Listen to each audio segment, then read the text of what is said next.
आपने मुझे इस बजट पर सदन में हो रही अमृत काल का जो बजट है इसमें चर्चा में बोलने का अवसर दिया, इसके लिए मैं आपका बहुत बहुत आभार व्यक्त करता हूं। अध्यक्ष जी, हमारी संस्कृति, भारत के संस्कार, हिंदू धर्म के अनुसार जब कोई महायज्ञ होता है तो उसमें पड़ोसी, उसमें रिश्तेदार सभी अपनी आहुति डालते हैं। ये सकारात्मक सोच है कि आहुति डालकर मानव कल्याण के लिए किया जाने वाला यज्ञ, उसमें सभी आहुति डालें। हमारे देश के प्रधानमंत्री ने जो बजट पेश किया सीतारमन जी के माध्यम से, फाइनेंस मिनिस्टर ने किया, उनके आग्रह पर मैं इसमें एक बात कहना चाहता हूं, क्योंकि मैं कॉमर्स का छात्र हूं। अध्यक्ष जी, कॉमर्स का छात्र होने के नाते से 20 वर्ष के सार्वजनिक जीवन में इतिहास उठाकर कोई भी देख ले, आज तक इस प्रकार का बजट हर वर्ग को छूने वाला, हर वर्ग के उत्थान को आगे लाने वाला और किसी भी वर्ग की कोई कटौती किए बगैर उसको आगे बढ़ाते हुए, ये मनरेगा कुछ लोग रो रहे थे, मनरेगा के साथ इनको गरीब लोगों को मकान मिलेगा। गरीब आवास योजना में 66% की वृद्धि हुई है, वहां भी लोगों को रोजगार मिलेगा। तो इसलिए इस प्रकार का जो ये लोग रो रहे थे, रोना मैं उनके जानकारी में डालना चाहता हूं। सबका साथ, सबका विकास, सबका विश्वास, इसका केवल नारा नहीं कहा गया। इस बजट के माध्यम से इसको इनकी संकुचित मानसिकता से ऊपर लाने का प्रयास हुआ है। और अगर यही मानसिकता रही सामने वाले लोगों की, तो जैसे भारत कांग्रेस मुक्त हो रहा है, मुझे तो लगता है ये सदन भी कांग्रेस मुक्त ना हो जाए अगर नकारात्मक भाव रखेंगे। देश इस बात को जानता है। बजट में चर्चा में सर, मैं इस बात के लिए 50 साल के कुकर्मों पे तो नहीं जाना चाहता, लेकिन 8 साल में और इनके 2004 से 14 के काल, कुछ मेरे मित्र कल बोल रहे थे सब नेगेटिव। अभी वो कामेश्वर जी भी बोल रहे थे 6 महीने में इनका हृदय परिवर्तन हो गया। जैसे संस्कार मिलेंगे ना, लालू जी के साथ चलेंगे तो वही संस्कार आएंगे जिन लोगों को। जब तो इसीलिए 6 महीने के अंदर इनको मोदी जी का बजट बढ़िया नहीं लगने लगा है। कांग्रेस के ही माने युवराज राहुल जी जो बजट में बेरोजगारी की बात कर रहे थे कि बजट के अंदर बेरोजगारी हुई है, आज भारत रोजगार के स्थान पर स्वरोजगार के संकल्प के साथ आत्मनिर्भर भारत की ओर अग्रसर है। ये आंकड़े में इनको बता देना चाहता हूं, जो 2013-14 में 2 लाख तक टैक्स माफ हुआ करता था केवल, वो 8 साल में 7 लाख कर दिया गया है। इतनी तेजी से 50 साल में, 70 साल में कमी नहीं बचा गरीब लोगों का। और जो 2 लाख से 5 लाख के बीच में 30% टैक्स, आज वो 10% कर दिया गया। इसी प्रकार से जो कुल मिलाकर अगर देखें मध्यम वर्ग परिवार को, एक मध्यम वर्ग परिवार को 70,000 रुपए का लाभ है। 2 बच्चे अगर स्कूल में पढ़ते हैं, 2-2.5 हजार महीने की फीस देते हैं, तो एक साल में 70,000 रुपए की बचत का मतलब है सीधा मध्यम वर्ग परिवार को लाभ है, वो जिसकी 7 लाख की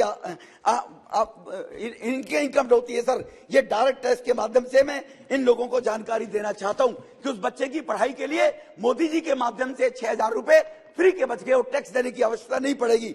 इसी प्रकार से रुकी हुई रियल इस्टेट, वो रियल इस्टेट में कौन फ्लैट खरीदता है सर? वो मध्यम वर्ग परिवार के 2 बेड 3 बेड के फ्लैट खरीदते हैं। और उन मध्यम वर्ग परिवार के लोगों को 25,000 करोड़ रुपए रियल इस्टेट में इन्वेस्ट करने के बाद उनको आगे बढ़ाने का काम किया। उनकी टेंशन दूर करिए जो बंद पड़े थे मध्यम वर्ग परिवार के लिए रियल इस्टेट के काम। इसी प्रकार से अब उनको जो घर बनाने वाले लोग थे, 30 लाख पर जो 10% का ब्याज हुआ करता था, वो बढ़ाकर 6% रह गया है। इससे उनको 82,000 रुपए उन लोगों की बचत होगी जो मध्यम वर्ग परिवार के लोग अगर अपना मकान खरीदेंगे, उनके ब्याज पे कम किया गया है। अनेकों योजनाओं के माध्यम से, स्टार्टअप के माध्यम से 3 करोड़ लोगों को 2 करोड़ रोते रहते हैं, लेकिन देश के 20 करोड़ लोगों को रोजगार मिल गया पिछले 8 साल के शासन में। इनको भी गिनती नहीं आती, विदेश में पढ़कर आए हैं, भाग गुणा जानते नहीं, क्योंकि मामा जी की भाषा यहाँ सोचते होंगे वही चलेगी, वो नहीं चलेगी सर। बाकी भाषा ये भारत के गुणा घटा की भाषा चलेगी सर।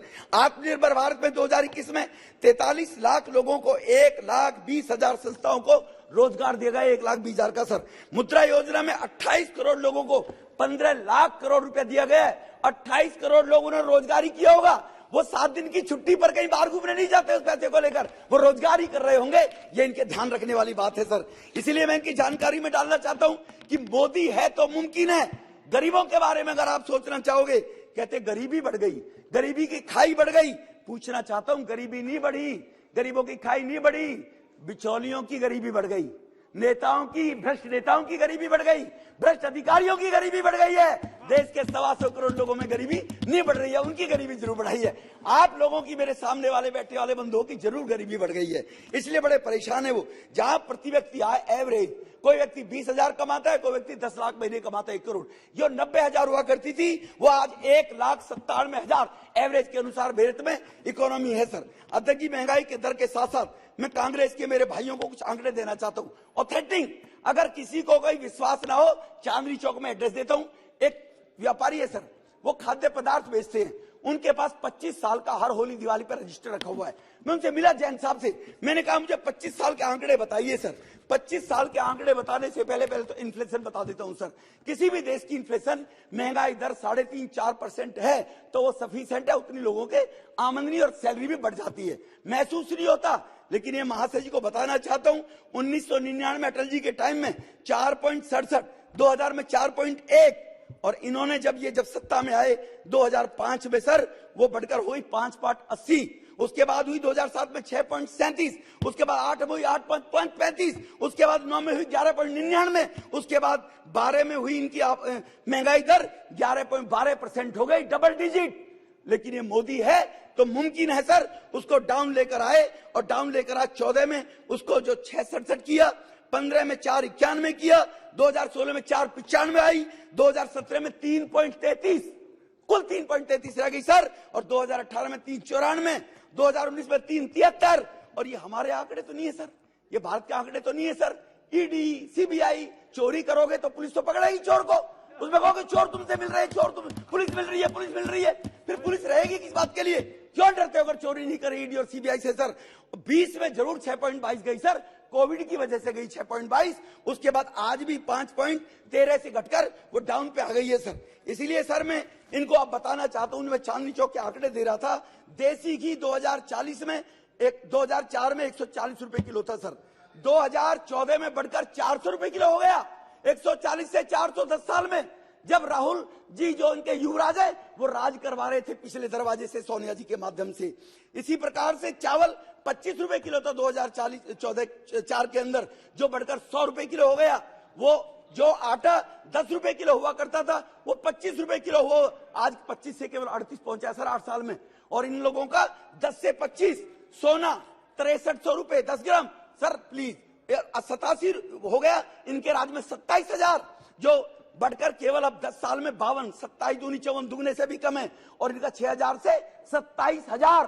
पूछना चाहता हूं इन लोगों से, दाल 8 रुपए किलो इनके राज्य में 87 तक पहुंच गई थी, अब केवल 102 रुपए किलो है वो सर। वो प्याज 10 रुपए इनके राज्य में 19 में पहुंच गई थी, आज केवल वो 30 रुपए किलो है, वो भी डबल नहीं हुई सर।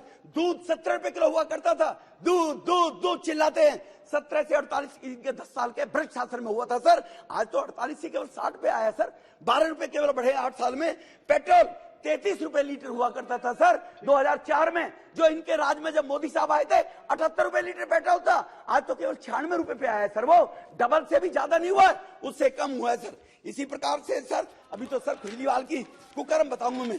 गरीबों के लिए अगर ये कहते हैं, झुग्गी वालों को, गरीबों के लिए, जहां पे झुग्गी वही मकान, दिल्ली के अंदर ही 3000 फ्लैट झुग्गी वालों को बनाकर दिए। इनके शासन में 70-50 साल से नार के जीवन जी रहे थे सर। ये काम प्रधानमंत्री ने कहा हर गरीब को, झुग्गी वाले को मकान देंगे, वो प्रैक्टिकल देने का काम किया है सर। स्वनिधि योजना से 40 लाख रेहड़ी पटरी खोमचा कौन लगाता है सर? गरीब आदमी लगाता है क्या? अदानी अदानी अदानी, ये गरीब आदमी लगाता है, कौन लगाता है सर? बेकार मतलब का शोर मचाकर दुनिया को गुमराह करना चाहते हैं देशवासियों को। ऐसे 40 लाख लोगों को बगैर ब्याज के 10,000 रुपए बगैर गारंटी के वो लोग रोजगार करें, साहूकार के हाथों ना लुटे, और उनको 1 साल में पैसा वापस लौटाना है सर। 10,000 रुपए बगैर ब्याज के 70-75 साल के इतिहास में कभी हुआ है क्या? पूछना चाहते हैं इन लोगों से जो कुछ नहीं हुआ है। मैं बाकी आंकड़े सब लोगों ने दे दिए सर, जनता आवास, नल मैं नहीं देना चाहता, सौभाग्य योजना नहीं देना चाहता, सुरक्षा प्रधानमंत्री सुरक्षा बीमा वो भी छोड़ देता हूं। अब गरीबों के नाम पर जो पैसे हड़पे जाते थे, जाली राशन कार्ड, जाली एलपीजी के कनेक्शन, 3.99 करोड़, 4 करोड़, कौन खा रहा था सर? नेताओं से, इन लोगों से, सत्ता में बैठने वाले अधिकारियों से मिलकर वो एजेंसी वाले खाते थे सर। वो bogus ration card 4 crore, bogus gas connection 5 crore, 4.11 crore वो निरस्त करने का काम किया। तो इस सरकार ने किया है सर। जो इनके कुकर्म हुआ करते थे, गरीब का पैसा उसके जाता था। सिलेंडर सिलेंडर सिलेंडर 1 करोड़ लोगों ने स्वयं सब्सिडी छोड़ी थी, और जो मध्यम वर्ग परिवार के लोग हैं उनकी सब्सिडी कम कर दी गई 400 रुपए। क्योंकि हम मानव कल्याण के लिए काम करते, अपने से दूसरे के लिए करते हैं। वो सब्सिडी छोड़कर, इनके टाइम में भी वही थी, वो पैसा सब्सिडी में जा, अब वो सब्सिडी छोड़कर 9 करोड़ गरीब परिवारों में जिन्होंने कभी सिलेंडर के बारे में सोचा नहीं था, उनको देने का काम किया है। वो दुआ देंगे इस मध्य वर्ग परिवार के लोगों को जो 400 रुपए महंगा सिलेंडर आज ले रहे हैं, उनकी दुआ लग रही है इनडायरेक्टली। वो गलतफहमी में ना जाएं, इनके पैसे से उन गरीब लोगों को सिलेंडर दिए गए सर। इसी प्रकार के सर मैं अपनी पॉइंट, अभी दिल्ली रह गई है सर। दिल्ली का जो बजट है टोटल, उस दिल्ली के बजट के अंदर कुल 68,000 करोड़ का फंड है सर, दिल्ली के बजट का सर। केंद्र सरकार के माध्यम से, सारे छोड़ देता हूं सर बीच के पॉइंट, केंद्र सरकार के माध्यम से जो 78,000 करोड़, उसके लिए मैं सड़क परिवहन मंत्री, उसके लिए मैं हेल्थ मिनिस्टर, उसके लिए मैं हमारे हरदीपपुरी यूडी मिनिस्टर को विशेष रूप से धन्यवाद देना चाहता हूं। रेल मंत्री जी को Mahipalpur underpass 162 crore, eco park 885 एकड़ में विश्व का सबसे बड़ा, ऑनरेबल गृह मंत्री जी शुरुआत करवा के आए थे, वो 4,000 करोड़, प्रगति मैदान का underpass, convention centre 25,000 crore, Bhati वाइस में कॉलेज 225 करोड़ की योजना से शुरू हो गया sir. DND to Bombay highway 10,000 crore रुपया, 4th फेज की मेट्रो 3600 करोड़ रुपए, बसंत कुंज का शिव मूर्ति तक प्लानिंग में टनल 10,000 करोड़ रुपए, रग्बी स्टेडियम, खेल पूरी दुनिया, पूरे देश में रग्बी स्टेडियम नहीं बन रहे 70 साल में। खेलो इंडिया खेलों के तहत दक्षिणी दिल्ली के अंदर हमने मैदान गढ़ी में बनाया सर 3.25 एकड़ में। इसीलिए मेरठ हाईवे, इसीलिए ईस्टर्न वेस्टर्न पेरीफेर जो जाम से घुमा करती थी दिल्ली, ये केजरीवाल ने पैसा नहीं लगाया सर, बड़प्पन है मोदी जी का। सबका साथ, सबका विकास, सबका विश्वास और सबका प्रयास के तहत करके दिखाया सर ये। इसी प्रकार से waste to energy plant, Delhi में जो कूड़े के ढेर लगे थे, ऑनरेबल गृह मंत्री उद्घाटन करके आए ओखले में सर, वहां 3400 करोड़ सिक्के लगाकर 3 प्लांट नरेला बवाना से लेकर और गाजीपुर तक 12,000 करोड़ रुपए वहां पर लगाने का काम केंद्र सरकार कर रही है। वो इनका भतीजा, इनका दोस्त, इनका मित्र केजरीवाल नहीं कर रहा, जिससे सेटिंग करके चुनाव लड़ते रहते हैं। इसीलिए सर मैं इनके माध्यम से एक और बताना चाहता हूँ, ये बजट ऐसा नहीं, 2 मिनट में खत्म कर दूंगा सर, ये बजट ऐसा नहीं है सर। अभी दिल्ली के महामहिम श्री 1008 श्री केजरीवाल जी महाराज, सॉरी कहते हैं जो हाउस का मेंबर उसका नाम ना लो, दिल्ली के वो मुख्यमंत्री, उनके बारे में बता देना चाहता हूं। 2015 में सरकार बनी, सरकार बनने के बाद एक फीडबैक यूनिट का गठन किया गया भ्रष्टाचार करने के लिए। फीडबैक यूनिट बनाई गई कि ये भ्रष्टाचार की सीबीआई की रिपोर्ट लाकर मुझे देंगी, उनके खिलाफ एक्शन लेगी। सर जब एसीबी है, विजिलेंस है, वो बनाने के पीछे मोटिव बता देता हूं सर मैं। बनाने के बाद अपने कुछ चहेते लोगों को डायरेक्टर, ज्वाइंट डायरेक्टर दिया, उनको रखकर एक फंड एलोकेट किया गया sir, secret saving fund account किया गया, 1 करोड़ रुपए ट्रांसफर कर दिए उसमें। 1 करोड़ रुपए ट्रांसफर करके उन निजी व्यक्तियों से पॉलिटिकल लोगों की, विरोधी दल के, अपने दल के, सीबीआई स्नूपिंग करानी शुरू कर दी, स्नूपिंग वो करानी शुरू कर दी उनकी जांच सर। उसको कराने के बाद 1996 में जब एसीबी ने कंप्लेंट करी, 2016 में कंप्लेंट की कि भाई ये कौन सी एजेंसी है, कहां पैसा देती है, हमें तो बताते नहीं। और तो और सर एक यूडीसी नाम के कर्मचारी के माध्यम से, जिसका नाम सर मैं कोट कर देना चाहता हूं, कैलाश चंद, उनके नाम से कहा रिश्वत देने की, वो है ही नहीं दुनिया में सर, वो आदमी नहीं है, वही तो बताना चाह रहा हूं। लालू के तर्ज पर लालू से हाथ मिलाए थे ना मंच पे खड़े होकर, जैसे लालू साहब ने चारा ढुलवा दिया स्कूटरों के नंबर पर, ऐसी इस महाशय जी ने 50,000 रुपए उस एजेंसी ने उनको अलोकेट कर दिया कि रेट डालने के लिए 50,000 रुपए इसको दिए, ये एंटी करप्शन में ये कर्मचारी है। जब जांच की इंटेलिजेंस ब्यूरो एंटी करप्शन ने और सीबीआई ने, कैलाश चंद नाम को कोई व्यक्ति ही नहीं है सर, और उसके नाम से 50,000 रुपए चढ़ा रखे हैं, तब उन्होंने कहा कि करप्शन प्रिवेंशन करप्शन एक्ट के तहत इनके खिलाफ मुकदमा होना चाहिए। ये जो पैसा डकारे जा रहे हैं, मोदी साहब 15 रुपए पहुंचाते थे, आपके प्रधानमंत्री जी कहा करते थे, हमारे भी थे उस टाइम तो, लेकिन 85 रुपए भी खा जाते थे, किसके मिली भगत से, यही ऐसे दिल्ली में बैठे। दूसरा किस्सा सुनो, पंजाब बॉर्डर का क्षेत्र है सर, वहां पर किस प्रकार की गतिविधि हो रही है, नशे को किस प्रकार से बढ़ावा मिल रहा है, दिल्ली से पंजाब को चलाया जा रहा है। जो डिक्टेटरशिप की बात करते हैं, वो डिक्टेटरशिप करके दिल्ली को चलाने का प्रयास कर रहे हैं, वो पंजाब को चलाने का प्रयास कर रहे हैं, और बॉर्डर क्षेत्र में जो घुसपैठ हो रही है, अव्यवस्था फैल रही है, वो छुपी नहीं। लास्ट पॉइंट सर, एनडीएमसी के अंदर सर जो इन्होंने कहा 15 में 20 में, एंड ये बजट से रिलेटेड है सर। एनडीएमसी के अंदर 4500 कर्मचारी, जिनको एनडीएमसी में विदेशी राजदूत भी है, सभी राज्यों के हाउस भी है, सब लोगों के सर। एंड भारत की छवि खराब ना हो, हमारे माननीय गृह मंत्री अमित शाह जी ने उनके जो कर्मचारी थे 4500 के करीब, उनको जो रेगुलर मिस्ट्रॉल पे हुआ करते थे, उनको रेगुलर कर दिया। ये महाशय जी वहां के एमएलए, जब इनको पता लगा, इन्होंने 2015 में कहा था सबको परमानेंट करूंगा, सबको रेगुलर करूंगा। 22,000 गेस्ट टीचर इनके सेक्रेटरीट में लाठी खा कर आए सर, कुछ नहीं किया। 20,000 आंगनबाड़ी की बहनें हड़ताल की, धरना दिया, भूख हड़ताल पर बैठी 9 दिन तक। 884 आंगनबाड़ी बहनों को नौकरी से निकाल दिया, और वहां तो कुछ किया नहीं, और एक पोस्ट कर दी सर। ला सर 30 सेकंड, ला सर प्लीज 30 सेकंड। उन आंगनबाड़ी 884 बहनों को नौकरी से निकाल दिया, और इन्होंने महाशय जी ने क्या काम किया, एक ट्वीट कर दिया कि एनडीएमसी कर्मचारियों के लिए मैंने चिट्ठी लिखी होम मिनिस्ट्री को, और मैं उनको परमानेंट कराऊंगा। ऐसे झूठे लोग सर, आपने मुझे बोलने का मौका दिया, मैं आपका आभार व्यक्त करता हूं। बहुत बहुत धन्यवाद।